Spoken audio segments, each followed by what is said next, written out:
අදත් අපේ channel එකත් එක්ක එකතු වුණ ඔයාලා හැමෝම ආයුබෝවන් කියලා පිළිගන්නවා. ඉතින් අද මේ වීඩියෝ එකෙන් මම ඔයාලට අරගෙන ආවේ මගේ ගාව හිටපු ඔස්කා මාළු 3 දෙනෙක්ව. ඉතින් අද මේ වීඩියෝ එකේ මම ඔයාලට පෙන්වන මාළු 3 දෙනාම මම මීට මාස 4කට වගේ කලින් ගෙනල්ලා මේ ඔයාලට පේන ටැංක් එකට දාලා තිබුණු මාළු. ඉතින් ගෙනාපු දවසෙන් පස්සේ මේගොල්ලොන්ව අද තමයි මම අල්ලලා බැලුවේ මොන වගේද කියලා. මොකද ඇත්තරම ටෑන්ක් එකක් ක්ලීන් කරන්නවත් මට වෙලාවක් තිබුණ නැහැ. ඉතින් ගෙනාපු දවසේ ඉඳන් මේගොල්ලෝ මේ ටෑන්ක් එකේ ඉඳලා අද මම ටෑන්ක් එකේ වතුර 170ක් විතර අයින් කරලා අලුත් වතුර දැම්මා.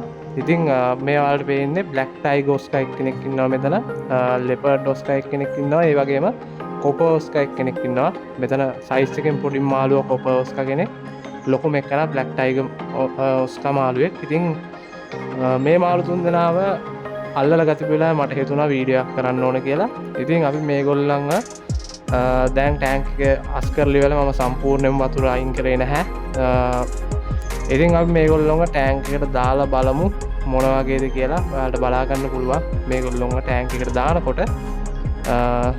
ඉතින් මේගොල්ලෝ ගෙනෙද්දී මම පොඩි පැටව තමයි ගෙනාවේ මාළු තුන් දෙනාම. දැන් ගෙනෙද්දී හිටියට වැඩිය දෙතුන් ගුණයක්ම සයිස් වෙලා තියෙනවා මාළු ටික. ඉතින් ඔයාලට දැන් බලා ගන්න පුළුවන් මේගොල්ලෝ මොන වගේද කියලා.